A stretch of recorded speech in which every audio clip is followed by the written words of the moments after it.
Hello and welcome to the Brand Hunch podcast, where we explore ideas and hunches around how marketers are growing great brands. It's a look under the hood at how much is marketing science and how much is built on a hunch. Firstly, a big thank you to everyone who takes the time to write to me. I love hearing your feedback via LinkedIn or email. It helps keep the show interesting and it makes me very aware of how much I love to intro with a hello.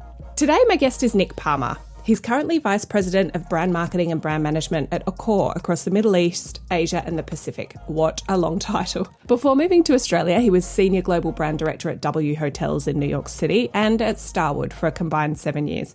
He knows a lot about brand and a lot about hospitality. To give you an idea, Nick was across all guest-facing brand initiatives and experience innovation, the opening of all new W hotels globally, exclusive brand partnerships, luxury service delivery, product marketing, and core brand content. Nick, welcome to the show. I feel like I really should have left you a present on your pillow for this chat. Thanks so much for having me, Lindsay. So Nick, with all of your background in hotels and hospitality, can you now stay at a hotel and turn off, or are you always sort of noticing the guest experience? I think it's kind of a hard one to answer. I think I'm always a little bit tuned into what's happening, what are they getting right, especially if it's one of our hotels. But in general, I think a great hotel has always intrigued me. And I just love a good hotel. I love the service. I love the design. I love the kind of transportative nature of travel in general. It puts you in a completely different mindset. And if you love the hotel that you're staying at, I think it just does so much for the whole experience. Throwback to your time at W Hotels. What is or was the sort of W brand philosophy? And was it always that way, or did you inherit something different when you first started? W was an invention from Barry Sternlicht at Starwood. It was one of the first, we always used to say the first lifestyle hotel brand. Rather than just, hotel rooms with a restaurant, it was kind of like almost like a nightclub or an exciting destination that also happened to have rooms. But I think that evolved in a lot of ways. The core promise of the brand that really endured and still endures now is that it's a brand for people that value things being different. So it's very bold. The design is very bold. It's unapologetic, and I think it's very inclusive. We talked about W as this amazing party where you'd find not that it was a party vibe, but you'd find people that look different, that came from all walks of life, different countries. And it was just this amazing mix of people. At least that was kind of the vision. But I think the red thread throughout was that it was for people who were looking for something different.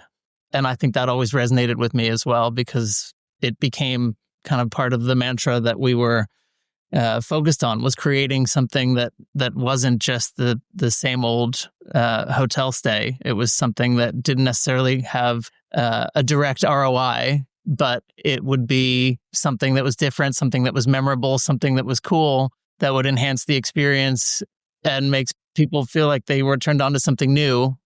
When I think about brands at large, but definitely within the hotel space, W has one of the strongest, most distinctive brands in my experience of staying there, but also what I know, the colours, the vibrancy, the events that are put on at the properties. One of the things I love most about staying at a W property is the W Insider and the whole idea of like a local person as the concierge. Obviously, it's been wildly successful for the brand. Was there a big business case you had to put forward for it, or how did it come about?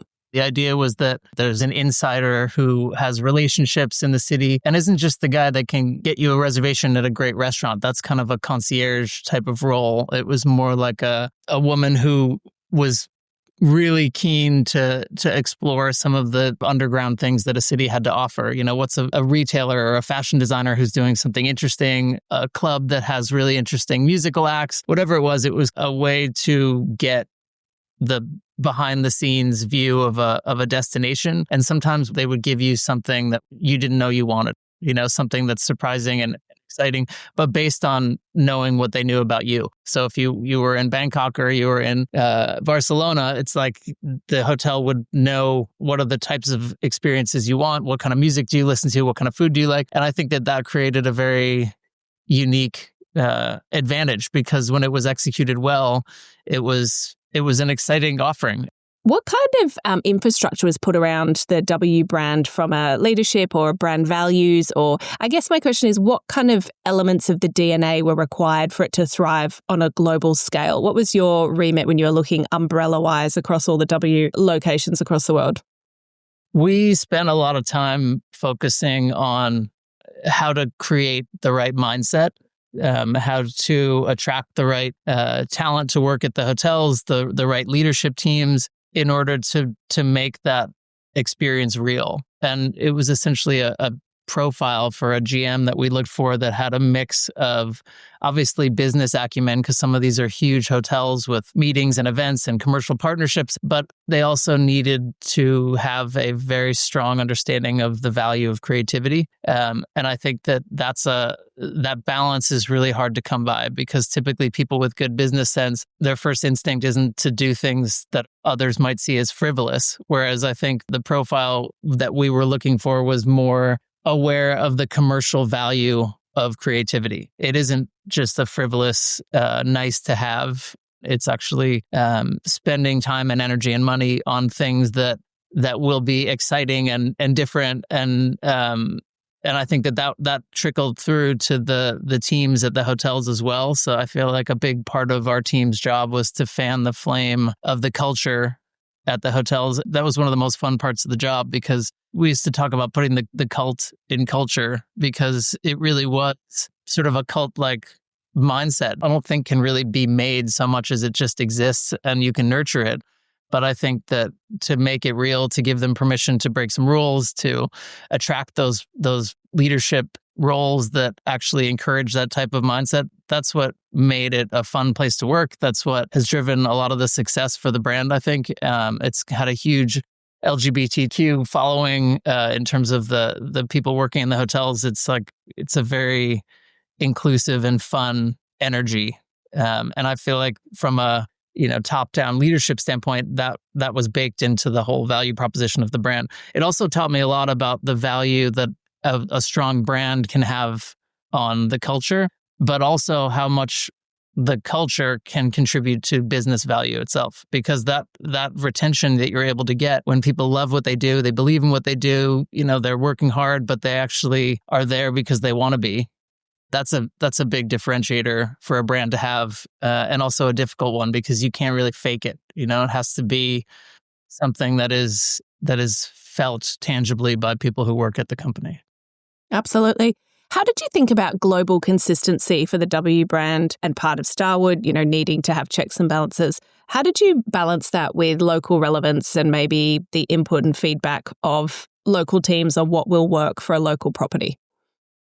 So I think it's different for each brand. For traditional brands, I think, consistency has always been a huge part of having a brand, especially an experienced brand. There has to be a connection from one to the next that makes you feel like it's the thing that is being promised, But I think that can look very different or feel very different as long as the output of the experience is the same. So for a brand like W, it was, the promise was something different, but it was different through a similar lens, So you talked about the design, and even though the design of the hotels never looked the same, it had a very similar vibe, had a similar energy. Looking at Accor, we have so many brands, and I think global consistency is something that any brand that reaches the scale of a Marriott or a Hilton or an Accor struggles with. But I think local relevance does play a role in all that. It's just delivered through the brand lens. So as long as you have the consistent touch points, not just the signage, but the service personality, the design, the overall, the elements of the brand that make it consistent across the board need to be there, but you can be locally relevant through the brand lens. So a Pullman will have the same, Pullman DNA at each of the hotels, but it will deliver local relevance in a very different way than a Novotel will deliver local relevance. What did you learn at your time in W Hotels that's sort of underpinned your roles since? What's been a big takeaway for you? I think my two biggest takeaways from my role at W were that, one, it's such an advantage to building your culture at the organization if you have a strong brand, because people believe in it, people love it, and people are there because they want to be there. But then also, to flip that around a little, the value that culture brings to a business. Because I feel like that notion that everyone is really moving in the same direction and has the same goal in terms of delivering that stay that's going to really, blow people away and make them come back for more, and they're having fun doing it. That's a huge advantage in business. So I think that a lot of times it can be an uphill battle to convince people with a really strong business mindset that a brand is worth investing in, because there isn't always a short-term ROI on a brand. It's a much longer tail. But I think when you look at the strongest brands, both from a consumer standpoint and from a employee standpoint, there's just so many reasons why the value is so self-evident, in terms of having a culture of people showing up every day and loving it and working really hard and staying and being loyal to their company. And then from a guest standpoint, that part is much more talked about, I guess. But in terms of the value that a brand gives over just the sort of transactional nature of more marketing and promotion. You then took a complete left turn and you went and built your own brand, a bar. Tell me a bit about that journey and how you put into practice brand building at scale in a micro way. So my friend Drew from the East Village, really amazing guy, like a true original, kind of an East Village punk rock guy with a very extreme sort of high and low sensibilities. He would have cut his own hair, and he's got like prison tattoos that he did himself and maybe a gold tooth, but he's also wearing like a, $800 t-shirt and has a $5,000 new ring on that his friend, who's like an obscenely cool jewelry designer, has just made for him custom. He recognized the coming wave of craft beer before a lot of other people did, so he was talking about it forever. And then he found a lease on a basement bar, like a dingy basement bar in Greenwich Village, and convinced me to quit my job and join him. You talk a lot about, there's that jargon term of like your personal brand. How are you going to develop your personal brand? So this bar, it was called Rabbit Club because that was the name of a bar that used to be there 100 years ago on McDougal Street. This bar was the embodiment of Drew. It was kind of a dank basement at the bottom of an unmarked staircase, no signage. And then there would be, candle. It was so dark. It was candlelit just from broken bottles. But then there was like really expensive wallpaper and, a chandelier in the bathroom. It just had an incredible design sensibility in terms of very rugged kind of like prison styling mixed with, gilded mirrors and, perfectly distressed leather on the banquette. But I think that the main takeaway, or not takeaway, but the really interesting thing about it was McDougal Street, right by NYU in New York, it's kind of the where, if you saw the Bob Dylan movie, it's like the entire movie took place on that street because that's kind of where the Café Wall was and a lot of the 60s movement was. But it has devolved because of NYU into being it's a street full of college bars.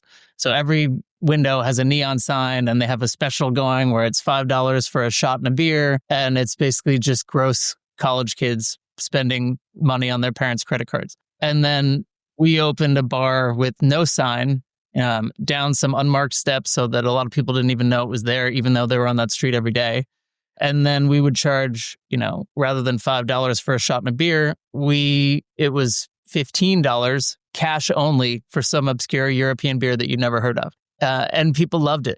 And I think it wasn't just any one specific decision that we made, but it was a combination of things. So we were obsessive about the lighting. We tested it so much that we knew that the lower you got the lights, especially later at night, and the louder you played the music, that had a very specific effect on the register at the end of the night.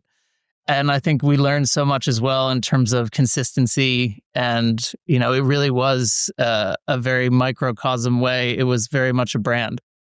We had a very distinct playlist, from different nights of the week, but it was always obscure kind of indie music. If there was ever sort of like a well-known pop song that if that had ever happened, it would have been so offensive to everybody in that room because it was such a cultivated crowd of people that it was the kind of place where we got a lot of return guests or customers, but they would love to bring a friend because then the friend would always say, I never knew this place existed. And then it was just almost like this secret club. And it was incredible to watch it from a commercial standpoint. It was also a lot of fun, but I feel like I learned so much also in terms of, the value of zigging when everyone else is zagging. It was so contrary to everything else that was going on in that neighborhood. That I think it was, but then also the value of authenticity in running a business. And authenticity is such a buzzword in kind of marketing and branding and everything. But we were so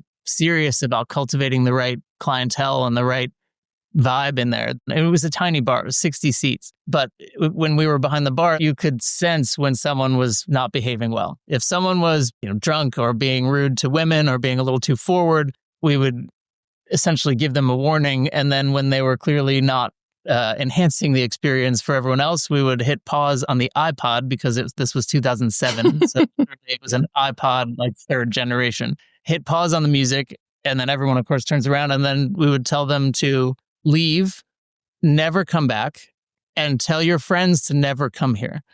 And the value in doing that was exponential because everyone else in the bar just loved that we were serious about keeping it cool in there. And that also they were kind of like part of the club. It taught me a lot because then, fast forward and I'm in the world of professional hospitality where, you can't say that to somebody. You cannot say that to a guest. But I always look back at the simpler days. Now I'm head of 10 different brands in 44 different countries. And there's very serious service protocols and, there's loyalty members and there's all kinds of things that you can't do. But there's also, we have industrialized kind of the learning about how you should have the music, how you should have the lighting, all those things that I had a hands-on learning approach to. I always go back to that role at the Rabbit Club where it was your hand on the button of the iPod. It was your finger on the knob, turning the lighting down and knowing that it's going to work because we had tested it. But I feel like that hands-on learning was a very critical part for me to be able to talk to the hotel teams because I've never worked in a hotel before, but I definitely have a very firm understanding from a guest and a customer experience standpoint of what does attract people. What type of lighting is conducive to getting people to stay. And again, lighting, music, these are things that don't seem like they have significant business value to someone from an external perspective. But if you have bad lighting in your bar or your restaurant, people are not going to stay there. If people don't stay there, then people walk by and go, oh, there's nobody in there. And the cumulative effect of that is incredible. And the opposite is the truth as well. So if you have the lighting right and the music is good and the service is good, then people are going to have that coffee meeting with their laptops, then turn that into a beer and then turn that into dinner. And other people are going to see that there's a vibe in there and they're going to join. And again, the cumulative effect of that is very significant. Yeah, how incredible that you stood for something too, the conviction around the type of guests and people that you wanted in your venue and standing and being bold and brave. It sounds like a lot of your decision making around the bar with Drew was sort of gut feel and just maybe making decisions based on the type of venue that you wanted to be at and curate. Was there much sort of theory behind it or was it a lot of just sort of conversations and then and getting feedback from guests? This podcast is called The Brand Hunch. I would say I'm much more on the hunch side of things than the data side of things. However, I have also learned the value of data. So even just the key insight from the beginning about the oncoming wave of craft beer, I think that was the initial insight that started that whole thing. But then after that, I think it was instinct. But actually, I guess it was a combination again, because it was instinct to create this experience that we thought was going to be something people wanted. And then it was validated by the fact that the money kept coming in, the people kept coming back. So I think that from a trial and error and test and learn perspective, like really try turning your lighting down to what you think is an uncomfortable level where maybe somebody's going to have to break out their phone flashlight, but also the rest of the people are going to love it.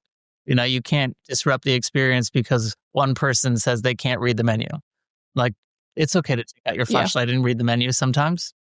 You moved from New York City to Australia. What are some of the biggest differences that you've seen working in each market? New York is an amazing place. I miss it all the time. And at the same time, I am very glad that I don't live there anymore. I think Australia is an incredible place to live. In terms of the key differences, all the sort of cliches about New York, I think that they are all true. So I feel like it is the greatest city in the world. I feel like it does have that nonstop energy. When my feet would hit the pavement every day, I would have this feeling of like, what is going to happen today? Like, who am I going to meet today? And I romanticized it so much. I feel like I would talk to my friends who didn't live in New York and they'd be like, are you crazy? How do you live there? And I'd be like, oh, you have no idea. It's the best place in the world. And then I would just go on about, the bodega or like some dumb stuff that I was so enchanted with because it was so exciting. But when I look at a city like Sydney, we don't have a city like that in the US where the weather is perfect and it's pretty clean and it's, there's no crime and everything's pretty convenient. There's perfect weather. You have the beach right there. You have a bunch of amazing restaurants. There's like enough happening that it feels like there's a lot of energy there, but it's also very manageable and livable and the nature cannot be understated. So changing gears a little bit, you moved to Australia, you took this big role at Accor, where you're operating 10 brands across 44 countries. It's one of the widest brand portfolios in hospitality in the local region. Do you think that choice is empowering for customers or does it overwhelm customers?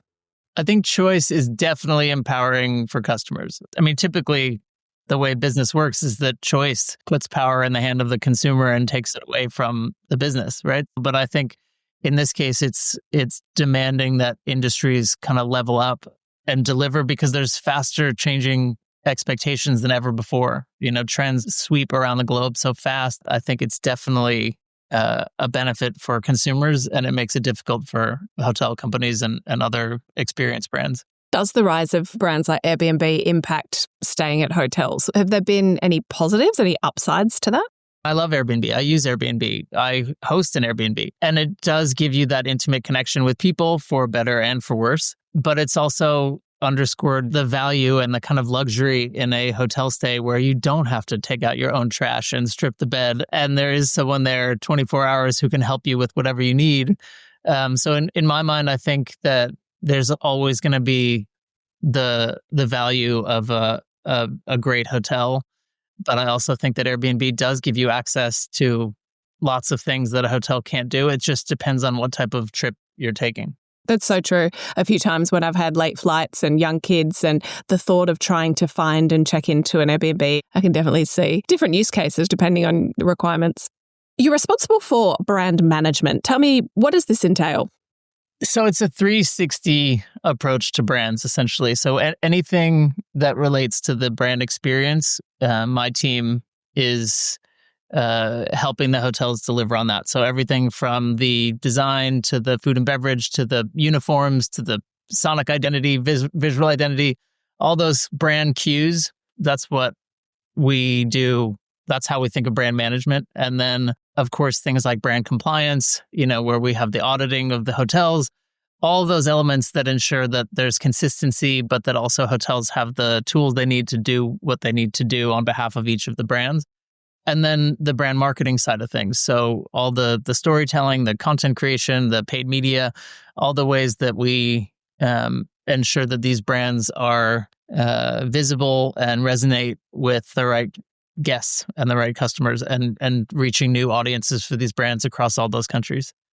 I read this great quote that hotels sell beds, but brands sell belonging. How do you reconcile that working alongside commercial development people in the hotel space? How do you sell the power and the importance of brand?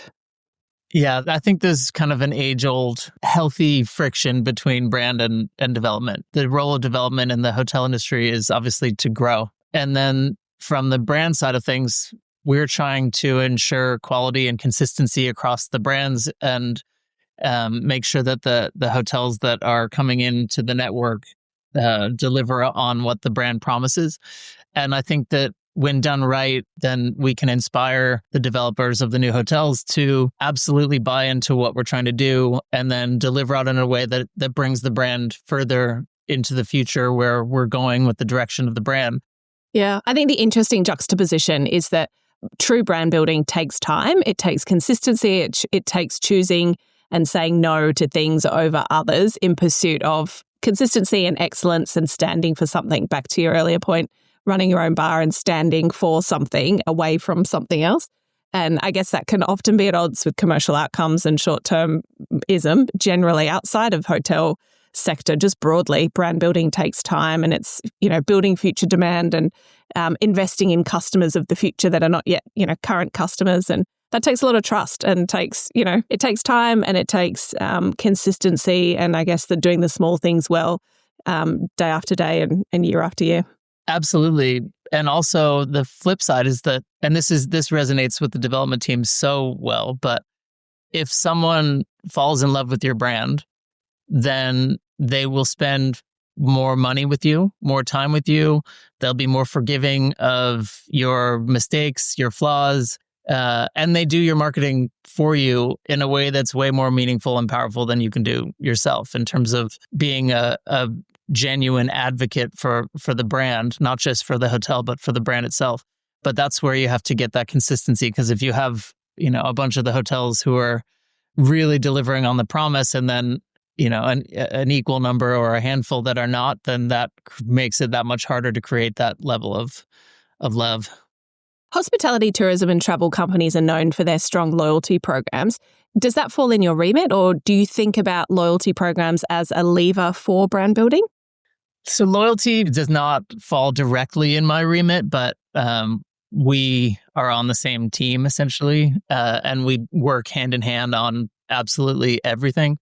Loyalty plays a huge part in the role of the experience. It plays a huge role in how we market to our customers, how we communicate to our customers, because our loyalty members are such a valuable piece of the puzzle and to the strategy. But in terms of how they work together, in my experience, I feel like loyalty programs work best when people love the brands. It's like if you don't like the coffee, you're not going to pick up the punch card. But it's chicken and the egg, though. It's like, do you love a brand because you feel part of a community and a loyalty program that rewards you? Or do you love the brand first and then that supports? I think that it can be both ways, but I feel like loyalty is about the reward. It's about the recognition. It's about no matter which of the brands that you're staying in, you feel recognized as a loyal member of the broader organization. But I think that when people have a relationship with a specific brand, that's what brings them back. I mean, think about airlines. Even if I fly on a Qantas partner airline, they come and find me on the plane and they say, Mr. Parmar, thank you so much for your loyalty. That makes me feel really, really special. I get that look from the person next to me where it's like, why are you sitting back here with me? Who are you? That is a very powerful thing that in some ways brands have a hard time competing with, because brands, at least hotel brands, don't have that lever of recognition all the time. I think a hotel will say, welcome back, Miss Rogers, if they know that you've stayed there before. Whereas if they see that you're a loyalty member who stays at the company's hotels all over the world all the time, then you get treated like royalty. I guess the takeaway is that the combination is what makes it powerful. If you get the loyalty recognition and the reward, but you also love the brand, that's what makes it the most powerful. And I guess thinking about a customer journey, you're just having more touch points, more access to a customer to be able to provide positive experiences versus waiting for these moments where they're staying. And I think there's a reason why loyalty programs for airlines are the biggest part of their business these days. Absolutely. Because, the camaraderie, the community, and probably the status, the literal status that we feel when we make it to another tier of membership is, so rewarding and makes us feel part of some sort of community or like-minded cohort of travelers. Do you see yourself as a marketer? And if not, how do you differentiate brand from marketing? I find marketing to be a very vague term. It's like the jargon on the back of a shampoo bottle or a box of razor blades. Next-gen blade technology, intelligent pressure sensing handle. Like what? There's a lot of marketing that falls into that category of, you could just tell that the product team has brought something to the marketing team and says like, I don't know what this does. Tell me how I'm supposed to sell this. Yeah. Yeah. As my husband would say, it's like slathering on the mayo, just sort of the extra words. Yeah, absolutely. And then, there's obviously a lot of value in what marketing provides in terms of all the different ways that we drive visibility for the brands, paid media campaigns, sponsorships to get eyeballs on your brand in front of the right people. All those things are tremendous value, and I engage in those things all the time. But in terms of what drives me, in terms of the what is the step before that is the exciting part for me, is not how many impressions did we get, or what was the value of that sponsorship, or things like that. It's more around creating something of value, making things that people will love, and the process, but also the output of that. Like, so when you see that is something that has succeeded, that resonates with people from a brand standpoint, I think that's kind of more what drives me than the marketing side of things. Although I do absolutely understand the importance of it, and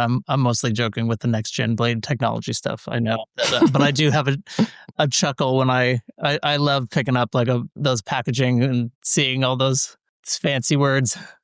Yeah. What are you actually trying to say to me? You've been known to say, and you've said this to me before, brand is so much more than the sum of its parts. What do you mean by that?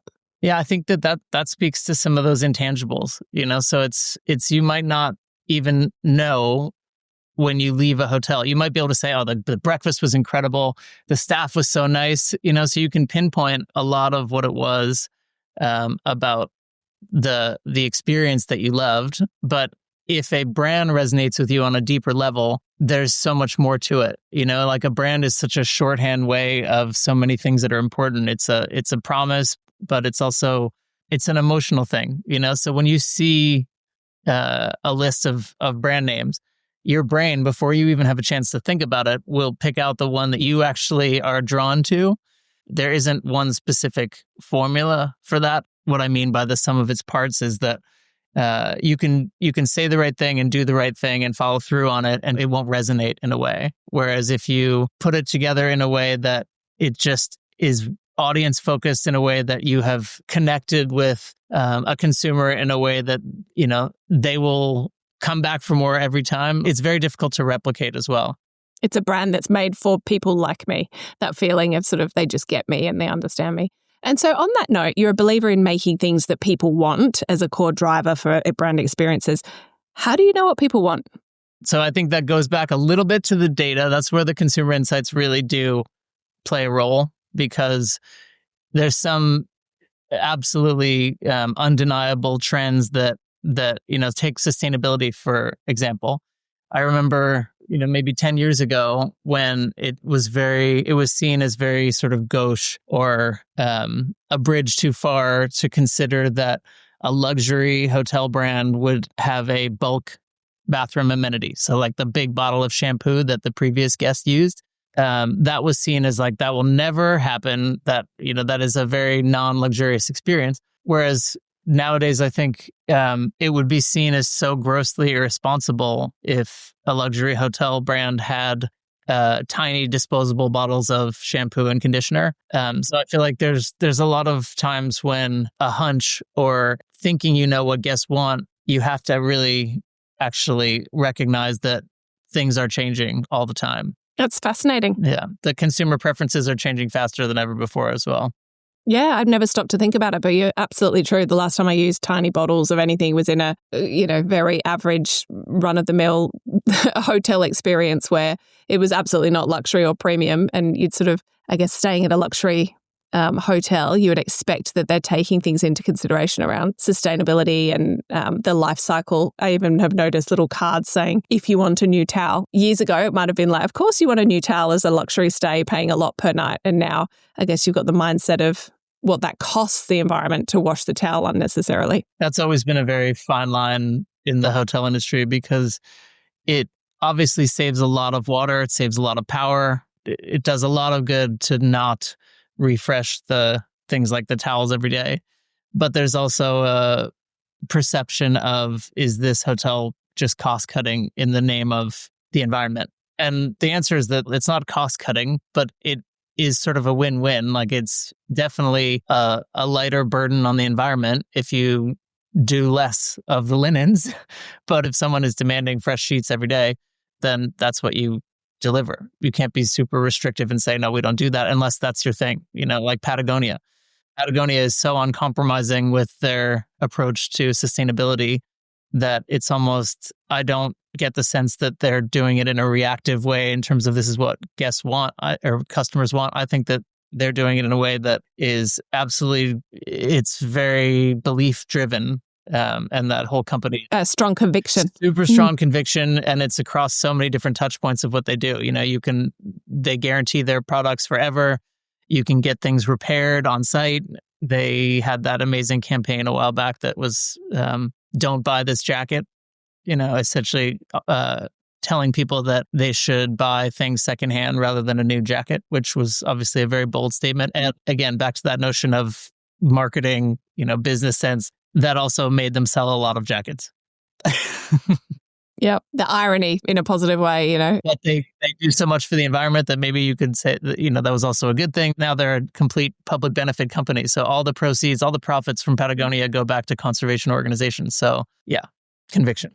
There was a controversial campaign for, I don't think it was Patagonia, but a similar brand where they took over Wikipedia pages and put up photos of landscapes, but with people happening to wear the outdoor attire as sort of like branded content in a native environment. And eventually they got busted and Wikipedia pulled them all down. But I thought, you know, a ballsy and sort of different approach to thinking about where your customers are and how you get in front of them.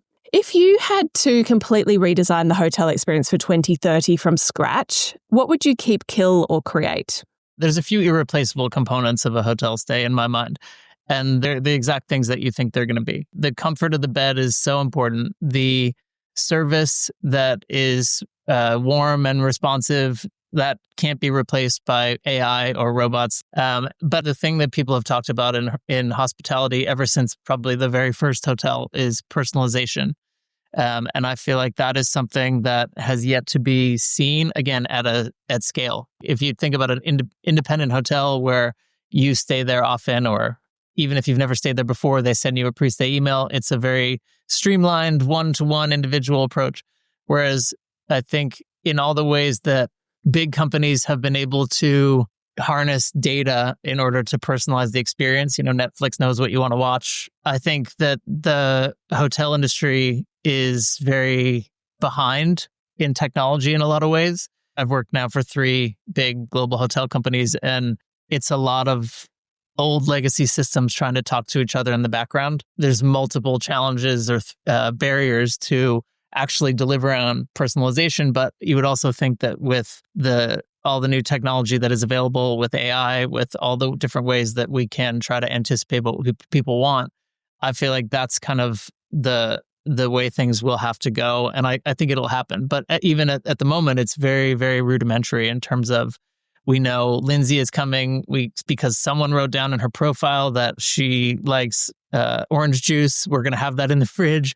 It's very, very manual. And it's not very scalable at the moment. But I think in the future, it will be exciting when those types of things are a little bit more dialed in, so that the hotel knows what type of room you want.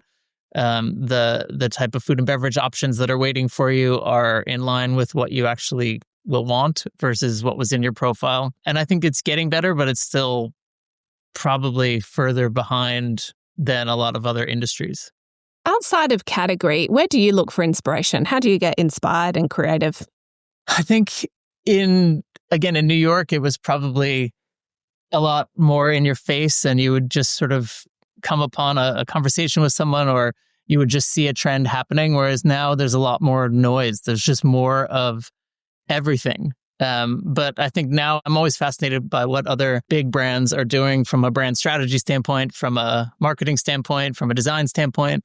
But I think my inspiration often comes from smaller brands, local brands. I think back to when I first started falling in love with brands in the first place, it was, like indie music, right? Indie record labels. And they were kind of the ultimate brands in a lot of ways, because music is such an emotional, personal thing. And when you found a record label that you were drawn to because you felt like they got you and you liked all the artists on that record label, you would really go bend over backward to buy the new album, even if you didn't know what it was going to be.